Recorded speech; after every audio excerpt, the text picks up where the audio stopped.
Today in the Daily Dose, the Union Army propels Lincoln to a second term. Beginning with his meteoric rise to command in 1861, Major General George B. McClellan, known as Little Mac for his Napoleonic dash and zeal, inspired the devotion of thousands in Union blue.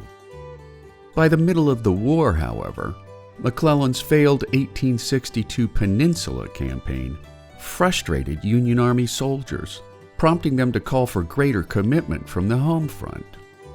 McClellan's dismissal as Army of the Potomac field commander in November of 1862 stunned and saddened Northern soldiers.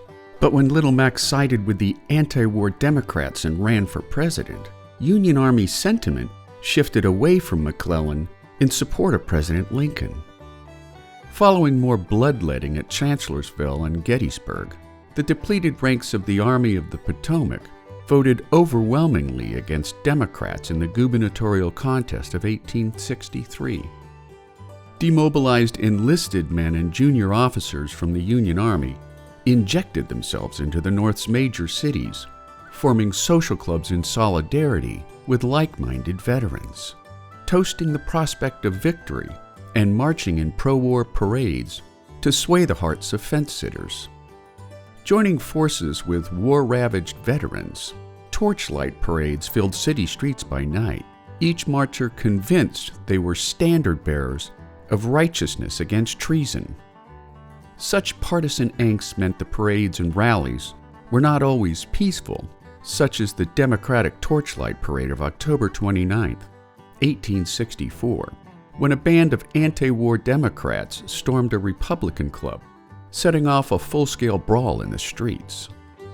In the end, the Union soldier vote convincingly propelled Lincoln to a second term in office, effectively cementing victory and reunification with the rebel South firmly into the annals of American history.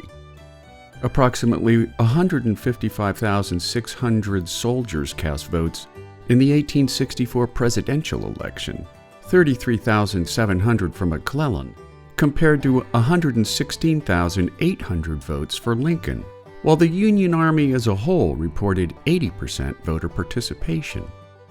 Even more compelling, every state but one gave Lincoln a solid majority of its combined Union Army votes. In fact, soldiers from most states gave the Union ticket at least a 20% higher turnout than their civilian counterparts at home, shining a light on the power of the Union Army, both on and off the field of battle. And there you have it. The Union Army propels Lincoln to a second term. Today in the Daily Dose. If you like learning something new every day, subscribe to the Daily Dose on YouTube or sign up for emails at dailydosenow.com.